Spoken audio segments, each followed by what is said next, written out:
And we're on board, so I'm going to read this Ramona book. What chapter are we on? Chapter 12? Okay, before it gets too dark, so my neighbor bugs me. So X11. The little sheepfold, or coral, was beyond the artichoke patch on that southern slope whose sunshine had proved so disastrous. A temptation to Margarita in the matter of drying the altar cloth. It was almost like a terrace. This long slope in the sheepfold, being near the bottom, was wholly out of sight of the house. This was the reason Felipe had selected it as the safest spot for his talk with Alessandro. When Ramona reached the end of the trestled walk in the garden, she halted and looked to the right and left. No one was in sight as she had entered the Señora's room an hour before. She had caught a glimpse of someone.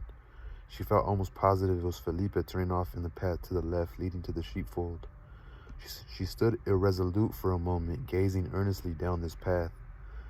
If the saints would only tell me where he is, she said aloud. She trembled as she stood there, fearing each second to hear the Señora's voice calling her.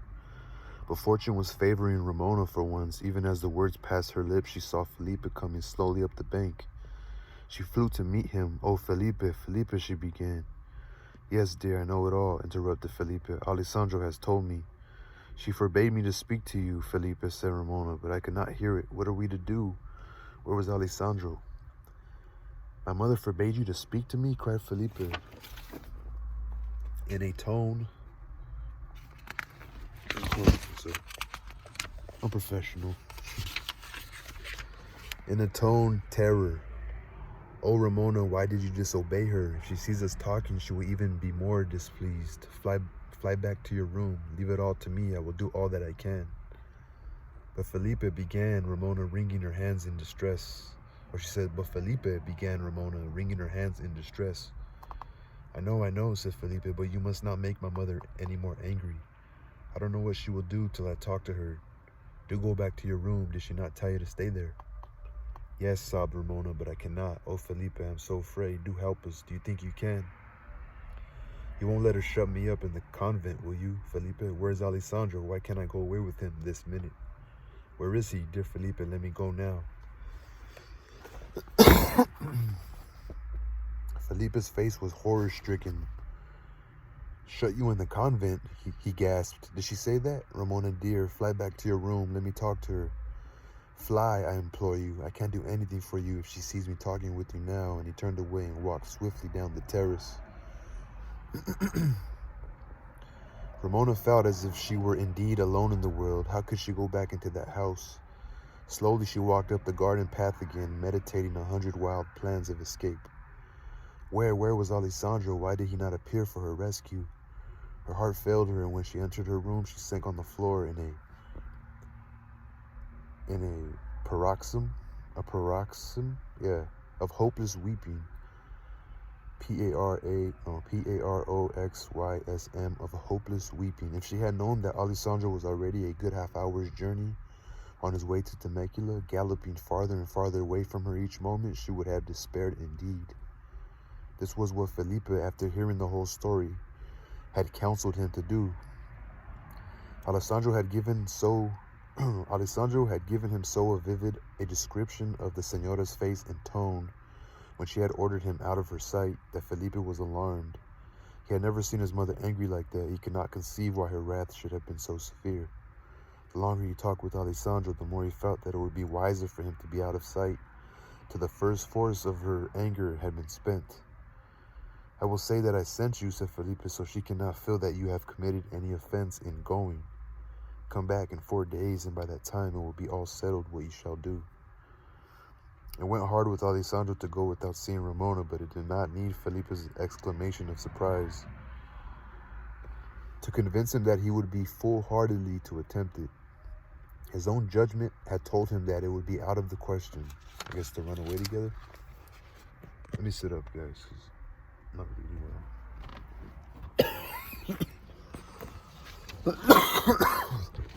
All right, here we go.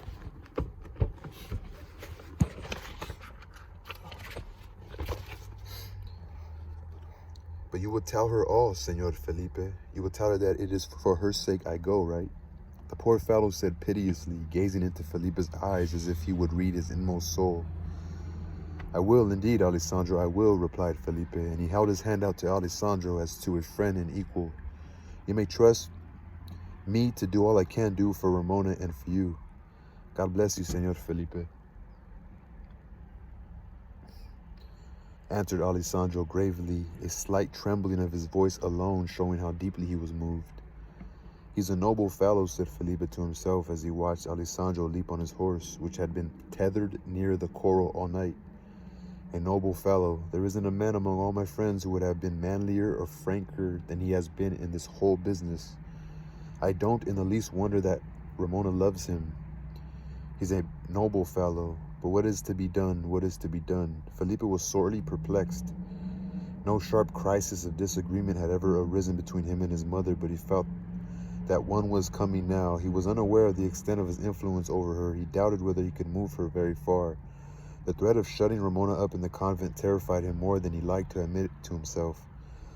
Had she power to do that? Felipe did not know. She must believe that she had, or she would not have made the threat. Felipe's whole soul revolted at the cruel injustice of the idea. As if it were a sin for the poor girl to love Alessandro, he said, "I'd help her to run away with him if worse comes to worse. What can make my mother feel so?" And Felipe paced back and forth till the sun was high and the sharp glare and the heat reminded him that he must seek shelter. Then he threw himself down under the willows. He dreaded to go into the house. His instinctive shrinking from the disagreeable, his disposition to put off till another time, held him back hour by hour. The longer he thought the situation over, the less he knew how to broach the subject to his mother. The more uncertain he felt whether it would be wise for him to broach it at all. Broach, B-R-O-A-C-H. It at all. Suddenly he heard his name called. It was Margarita, who had been sent to call him to dinner. "Good heavens, dinner already?" he cried, springing to his feet. "Yes, senor," replied Margarita, eyeing him observantly. She had seen him talking with Alessandro, had seen Alessandro galloping away down the river road. She had also gathered much from the Señora's look and Ramona's as they passed the dining room door together soon after breakfast. Margarita could have given a tolerably connected account of all that had happened within the last 24 hours to the chief actors in his... Let me read that again. Margarita could have given a tolerably connected account of all that had happened within the last 24 hours to the chief actors in this tragedy which had so suddenly begun in the Moreno household. Not supposed to know anything, she yet knew nearly all, and her every pulse was beating high with excited conjecture and wonder as to what would come next. Dinner was a silent and constrained meal. Ramona absent, the fiction of her illness still kept up, Felipe embarrassed, and unlike himself, the Señora silent, full of angry perplexity. At her first glance in Felipe's face, she thought to herself, Ramona had spoken to him. When and how did she do it? For it had been only a few moments after Ramona had left her presence that she herself had followed in, seen the girl in her own room, had locked the door as before, and had spent the rest of the morning on the veranda within hand's reach of Ramona's window. How, when, and where had she contrived to communicate with Felipe? The longer the Señora studied over this, the angrier and more baffled she felt. To be outwitted was even worse to her than to be disobeyed. Under her very eyes, as it were, something evidently had happened, not only against her will, but which she could not explain. Her anger even rippled out towards Felipe and was fed by the recollection of Ramona's unwise retort. Felipe would not let you. What had Felipe done or said to make the girl so sure that he would be on her side and Alessandro's? Was it come to this, that she, the Señora Moreno, was to be defined in her own house by children and servants, or defied by her children and servants? It was with a tone of severe displeasure that she said to Felipe as she rose from the dinner table, "My son, I would like to have some conversations with you in my room if you are at leisure." She didn't say it like that. "Certainly, mother," said Felipe, a load rolling off his mind at her having thus taken the initiative for which he lacked courage, and walking swiftly towards her. He attempted to put his arm around her waist as it was his affectionate habit frequently to do so.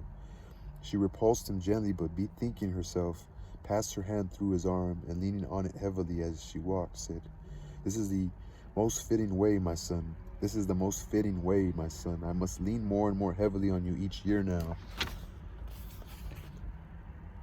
Age is telling on me fast. Do you not find me greatly changed, Felipe, in the last year?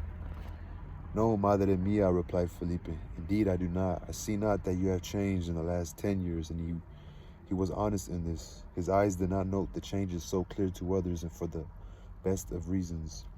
The face he saw was one no one else ever beheld. It was kindled by emotion, transfigured by love, whenever it was turned towards him. The señora sighed deeply as she answered, That must be because you love me so, Felipe. I myself see the changes even day by day. Trouble tells on me as they did not when I was younger. Even within the last 24 hours, I seemed to myself to have aged frightfully. And she looked keenly at Felipe as she seated herself in the armchair where poor Ramona had swooned a few hours before. See, this is my kid. You don't play that shit, bro. You ain't trying to be so secretive with your kid. Like, bro, you just tell him, bro, you just talk to her. So tricky. Felipe remained standing before her, gazing with a tender expression upon her features, but saying nothing. I see that Ramona has told you all, she continued, her voice hardening as she spoke. What a fortunate wording of her sentence. No, mother, it was not Ramona, it was Alessandro who told me this morning early, Felipe answered hastily, hurrying on to draw the conversation as far away from Ramona as possible. He came and spoke to me last night after I was in bed, but I told him to wait till morning and then I would hear all he had to say. Ah, said the señora, relieved. Then as Felipe remained silent, she asked, and what did he say? He told me all that had happened. All, said the señora sneeringly. Do you suppose that he told you all? He said that you had bidden him begone, he said you had bidden him begone out of your sight, said Felipe, and that he supposed he must go, so I told him to go at once. I thought you would prefer not to see him again. Ah, said the señora again, startled, gratified that Felipe had so promptly seconded her action, but sorry that Alessandro had gone. Ah, I did not know whether you would think it best to discharge him at once or not. I told him he must answer to you. I did not know, but you might devise some measures by which he could be retained on the estate. Felipe stared. Could he believe his ears? This did not sound like the relentless displeasure he had expected. So, we're almost at 15. I just want to know how much more longer we have. Probably like over 30 minutes, but here we go. So could Ramona have been dreaming? In his astonishment, he did not weigh his mother's words carefully. He did not carry his conjecture far enough. He did not stop to make sure that retaining Alessandro on the estate might not of necessity bode any good to Ramona, but with his usual impetuous ardor, sanguine, at the first glimpse of hope that all was well, he exclaimed joyfully, Ah, dear mother, if that could only be done, all would be well, and never all would be well. And never noting the expression of his mother's face, nor pausing to take breath, he poured out all he thought and felt on the subject. That is just what I have been hoping for ever since I saw that he and Ramona were growing so fond of each other. He is a splendid fellow, and the best hand we ever had on the place. All the men like him. He would make a capital overseer, and if we put him in charge of the whole state, there would not be any objection to his marrying Ramona. That would give them a good living here with us. Enough, cried the señora in a voice which fell on Felipe's ears like a voice from some other wood, or some other world. So hollow, so strange. He stopped speaking and uttered an ejaculation of amazement. At the first words he had uttered, the señora had fixed her eyes on the floor, a habit of hers when she wished to listen with close attention. Lifting her eyes now and fixing them full on Felipe, she regarded him with a look which not all his filial reverence could bear without resentment. It was nearly as scornful as that with which she had regarded Ramona. Felipe colored. Why do you look at me like that, mother? He exclaimed. What have I done? The señora waved her hand imperiously. Enough, she reiterated. Do not say any more. I wish to think for a few moments. And she fixed her eyes on the floor again. Felipe studied her countenance. A more nearly rebellious feeling than he had supposed himself capable of slowly arose in his heart. Now he, for the first time, perceived what terror his mother must inspire in a girl like Ramona. Poor little one, he thought. If my mother looked at her as she did at me just now, I wonder she did not die. A great storm was going on in the Señora's bosom. Wrath against Ramona was uppermost in it. In addition to all else, the girl had now been the cause, or at least the occasion, of Felipe's having, for the first time in his whole life, angered his mother beyond her control. As if I had not suffered enough by reason of that creature, she thought bitterly to herself, without her coming between me and Felipe. Not that serious, lady, but I guess back then there ain't no drama. You really want to keep your family together, you know? But nothing could long come between the Señora and Felipe like a fresh lava stream flowing down close on the track of its predecessor. Came the rush of the mother's passionate love for her son, close on the passionate anger at his words. When she lifted her eyes, they were full of tears, which it smote Felipe to see. Before that sentence, that was pretty poetic, right? As she gazed at him, they rolled down her cheeks, and she said in trembling tones, "Forgive me, my child. I had not thought anything could make me thus angry with you. That shameless creature is costing us too dear. She must leave the house." Felipe's heart gave a bound. Ramona had not been mistaken then. A bitter shame seized him at his mother's cruelty, but her tears made him tender, and it was in a gentle, even pleading voice that he replied, "I do not see, mother, why you call Ramona shameless. There was nothing wrong in her loving Alessandro." "I found her in his arms," exclaimed the Señora. "I know," said Felipe. "Alessandro told me that he had just at that instant told her he loved her. She had said she loved him and would marry him just as you came up." "Humph," retorted the Señora. "You think that Indian would have dared to speak a word of love to the Señorita Ramona Ortegna if she had not conducted herself shamelessly? I wonder that he concerned himself to speak about marriage to her at all." "Oh, mother, mother," was all that Felipe could say to this. Okay, that was all that Felipe could say to this. He was aghast. He saw now in a flash the whole picture as it lay in his mother's mind, and his heart sank within him. "Mother," he repeated in a tone which spoke volumes. "Aye," she continued, "that is what I say. I see no reason why he hesitated to take her as he would take any Indian squaw with small ceremony of marrying. Alessandro would not take any woman that way any quicker than I would, mother," said Felipe courageously. "You do him injustice." So she's acting kind of like, I don't want to say racist, but she's being prejudiced here. He longed to add, "and Ramona too," but he feared to make bad matters worse by pleading for her at present. "No, I do not," said the Señora. "I do Alessandro full justice. I think very few men would have behaved as well as he has under the same temptation. I do not hold him in the least responsible for all that has happened. It is all Ramona's fault." Ladies wouldn't like this book now, for sure. Be like, "Shame on you, Señora." Felipe's patience gave way. He had not known till now how very closely this pure and gentle girl, whom he had loved as a sister in his boyhood, and had come near loving as a lover in his manhood, had twined herself around his heart. He could not remain silent another moment and hear her thus wickedly accused. "Mother," he exclaimed in a tone which made the Señora look up at him in sudden astonishment. "Mother, I cannot help it if I make you very angry. I must speak. I can't bear to hear you say such thing of Ramona. I have seen for a long time that Alessandro loved the very ground under her feet, and Ramona would not have been a woman if she had not seen it too. She has seen it, has felt it, and has come to love him with all her soul, just as I hope some women will love me one of these days. If I am ever loved as well as she loves Alessandro, I shall be lucky. I think they ought to be married, and I think we ought to take Alessandro onto the estate so that they can live here. I don't see anything disgraceful in it, or anything wrong, or anything but what was perfectly natural. You know, mother, it isn't as if Ramona really belonged to our family. You know she is half Indian." A scornful ejaculation from his mother interrupted him there, but Felipe hurried on, partly because he was born out of himself at last by impetuous feeling, partly that he dreaded to stop, because if he did, his mother would speak, and already he felt a terror of what her next words might be. "I have often thought about Ramona's future, mother. You know, a great many men would not want to marry her just because she is half Indian.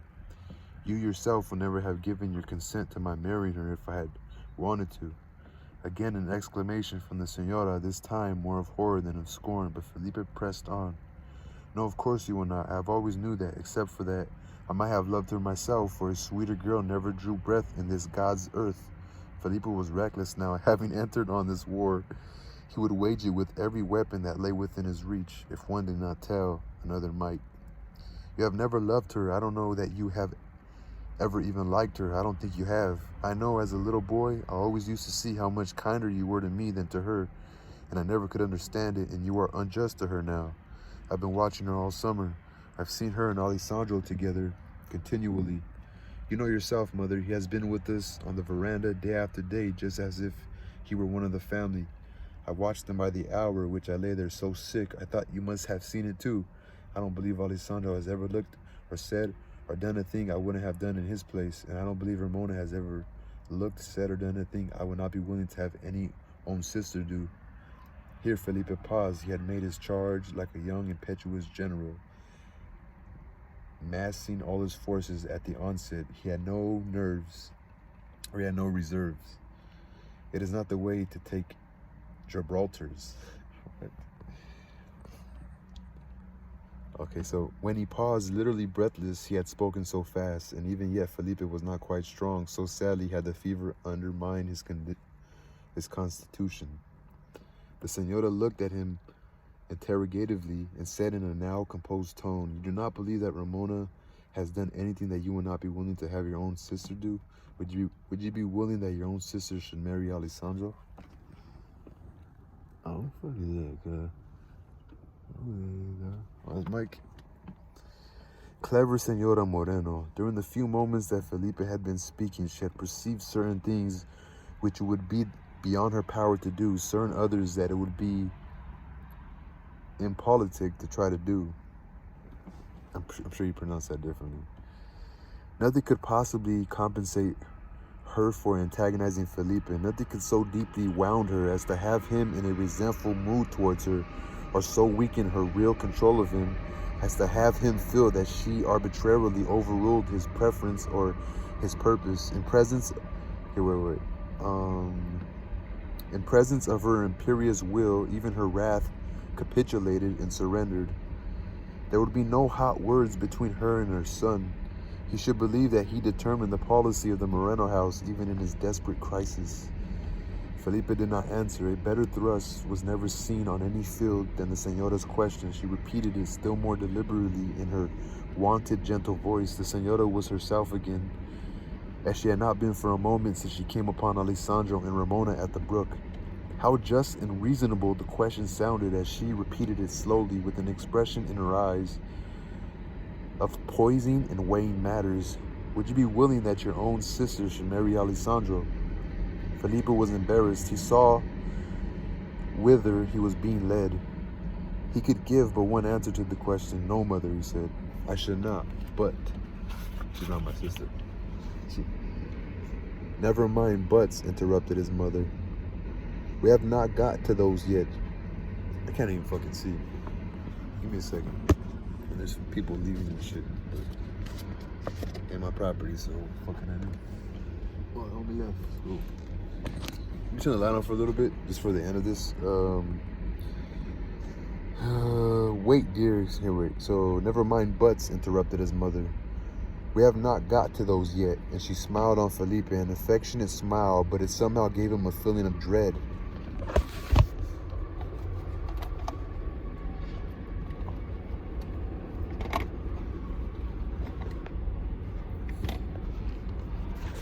Okay, so it gave him a feeling of dread. Of course, I knew you could make but one answer to my question. If you had a sister, you would rather see her dead than married to any of these Indians. Felipe opened his lips eagerly to speak. "Not so," she said. "Wait, dear," exclaimed his mother. "One thing at a time. I see now full your loving heart is, and I was never prouder of you as my son than when listening just now to your eloquent defense of Ramona. Perhaps he may be right and I wrong as to her character and conduct. We will not discuss those points. It was here that the Senora had perceived some things that it would be out of her power to do. We will not discuss those because they do not touch the real point at issue. What is our duty to do by Ramona in such a matter as this does not turn on her worthiness or unworthiness. And I'm reading fucking fucked up right now. The question is it right for you to allow her to do what you would not allow your own sister to do? The senora paused for a second, noted with secret satisfaction how puzzled and unhappy Felipe looked. Then, in a still gentler voice, she went on, "You surely would not think that right, my son, would you?" And now the senora waited for an answer. No, mother came. No, mother came reluctantly from Felipe's lips. "I suppose not, but..." "I was sure my own son could make no other reply," interrupted the senora. She did not wish Felipe at present to do more than reply to her questions. Of course, it would not be right for us to let Ramona do anything which we would not let her do if she were really one of our own blood. That is the way I have always looked at my obligation to her. My sister intended to rear her as her own daughter. She had given her her own name. When my sister died, she transferred to me all her right and responsibility in and for the child. You do not suppose that if your aunt had lived, she would have ever given her consent to her adopted daughters marrying an Indian, do you?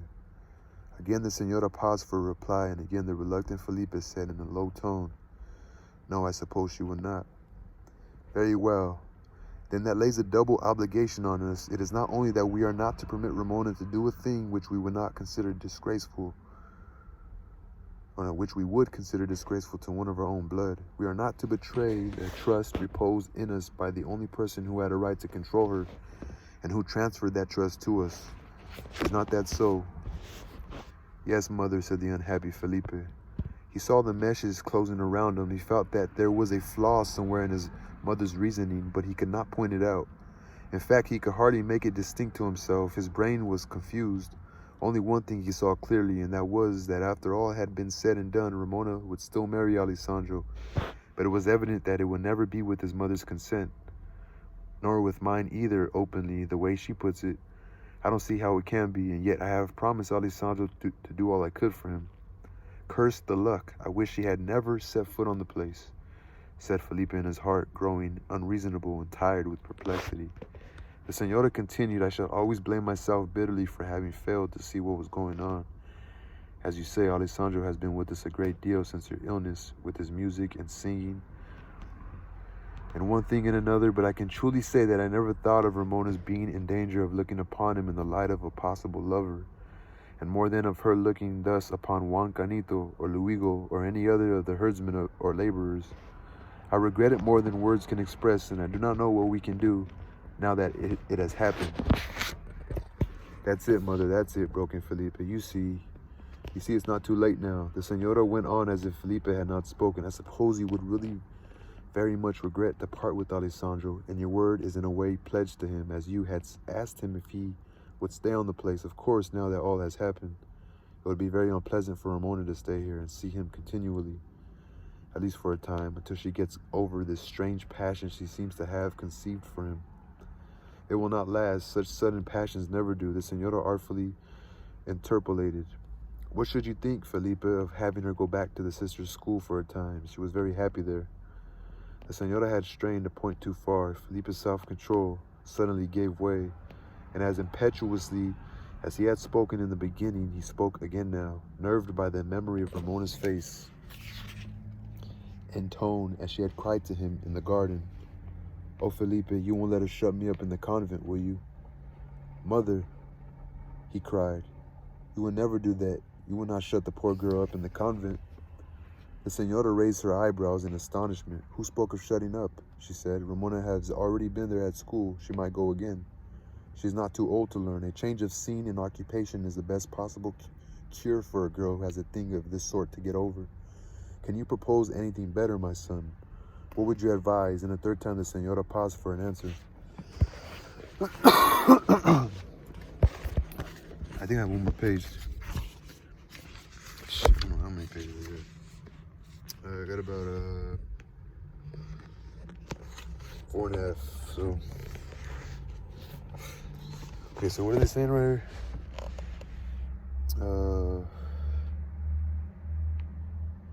Okay, so what would you... Okay, these pauses and direct questions of the senora were like nothing in life so much as like that stage in a spider's processes when, withdrawing a little way from a half-entangled victim, which still supposes himself free, it rests from its weaving and watches the victim flutter. Subtle questions like these, assuming, taking for granted, is settled, much which had never been settled at all, were among the best weapons in the Señora's armory. They rarely failed. Advise, cried Felipe excitedly.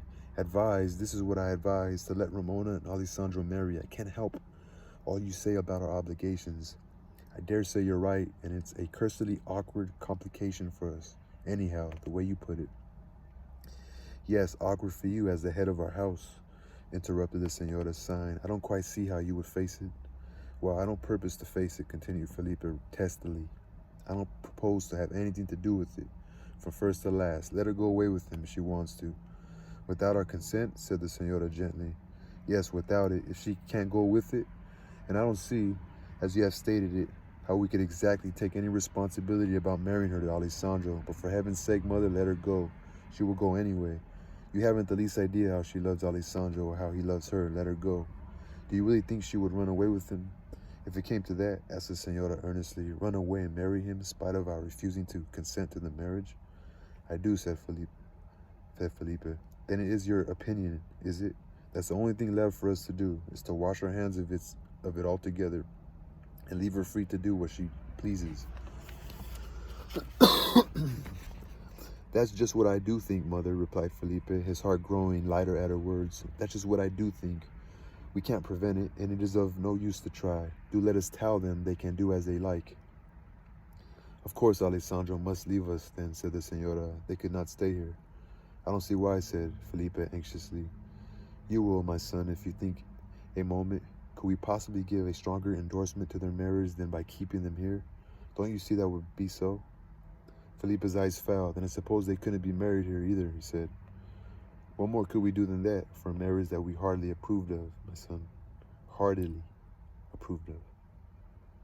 True, mother. Felipe clapped his hand to his forehead. But then we forced them to run away.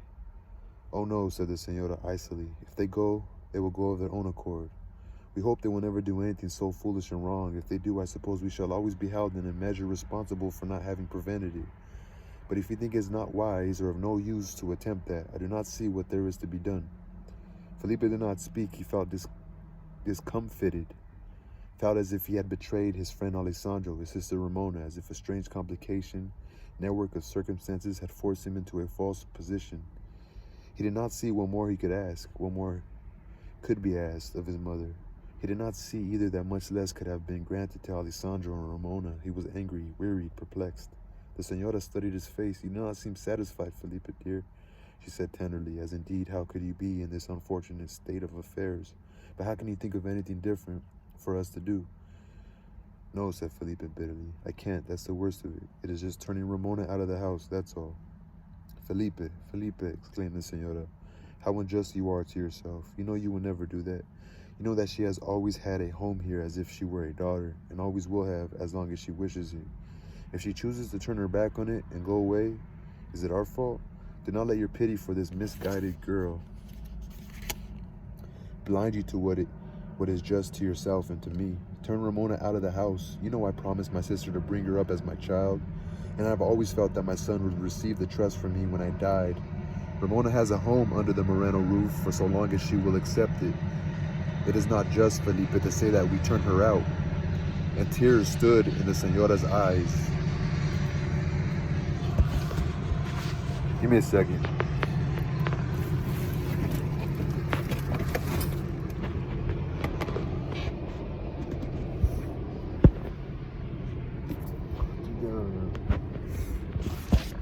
I thought I was gonna get a little more light, but I just need one light on. Okay, so tears fill the Señora's eyes. So they're in conversation about Ramona, what they should do, send her away with Alessandro. At first, she wanted to send Ramona to the convent and keep Alessandro on their property, but now they're like, you know what, we can't do that to her. That's fucked up. So we just let her go. She wants to marry him, but they can't be. But really, if she should treat her like a daughter, they should let him get married. He's a good hand. She's a good wife. She's a good person. You know, they live in a small world at this point. You know, she's not super corrupt, but she's going with her feelings. She sees this man that she loves, and it happens to be fucking kind of destiny, I guess. And I don't know. I think it's gonna turn out all right. But I just want to finish this chapter. Forgive me, dear mother, cried the unhappy Felipe. Forgive me for adding one burden to all you have to hear. Truth is, this miserable business has so distraught my senses I can't seem to see anything as it is. Dear mother, it is very hard for you. I wish it were done with. Thanks for your precious sympathy, my Felipe, replied the senora. If it were not for you, I should long ago have broken down beneath my cares and burdens. I shall have broken down beneath my cares and burdens, but among them all have been few so grievous as this. I feel myself in our home dishonored, but we must submit, as you say, Felipe. I wish it were done with. It would be as well, perhaps, to send for Ramona at once and tell her what we have decided. She is no doubt in great anxiety. We will see her here. Felipe would have greatly preferred to see Ramona alone, but as he knew not how to bring this about, he assented to his mother's suggestion. It's getting hard to read, it's hard to see, so. Opening her door, the senora walked slowly down the passageway, unlocked Ramona's door and said, Ramona, be so good as to come to my room. Felipe and I have something to say to you. Ramona followed, heavy-hearted. The words, Felipe and I, boded no good. The senora has made Felipe think just as she does herself, thought Ramona. Or what will become of me? And she stole a reproachful, imploring look at Felipe. He smiled back in a way which reassured her, but the reassurance did not last long. Senora Ramona Ortegna, began the senora. Felipe shivered. He had had no conception that his mother could speak in that way. The words seemed to open a gulf between Ramona and all the rest of the world, so cold and distant they sounded, as the senora might speak to an intruding stranger.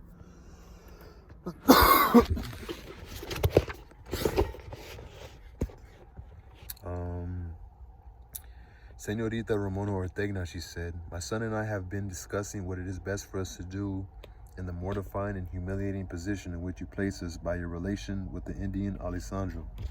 Of course you know, or you ought to know, that it is utterly impossible for us to give our consent to your making such a marriage. We should be false to a trust and dishonor our own family name if we did that. Ramona's eyes dilated, her cheeks paled. She opened her lips, but no sound came from them.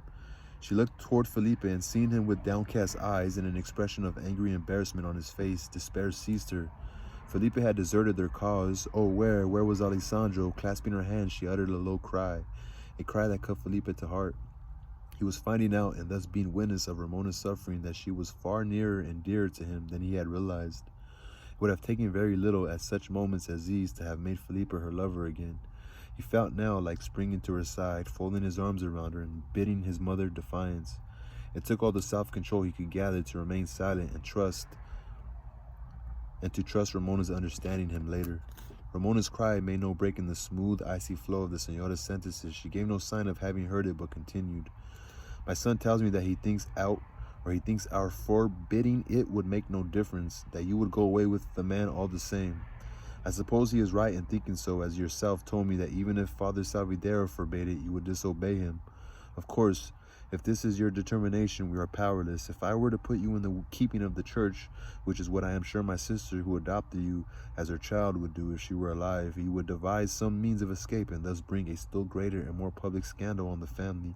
Felipe thinks that it is not worthwhile to attempt to bring you to reason in that way, and we shall therefore do nothing. I wish to impress it upon you that my son, as head of this house, and I, as my sister's representative, consider you a member of our own family so long as we have home for ourselves. That home is yours, as it always been. If you choose to leave it and to disgrace yourself and us by marrying an Indian, we cannot help ourselves. The senora paused. Ramona did not speak. Her eyes were fixed on the señora's face as if she would penetrate to her inmost soul. The girl was beginning to recognize the señora's true nature. Her instincts and her perceptions were sharpened by love.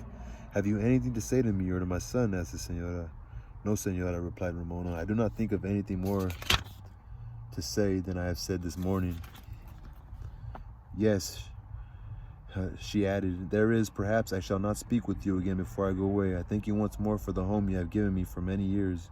And you too, Felipe, she continued, turning towards Felipe, her face changing, all her pent-up affection and sorrow looking out of her tearful eyes.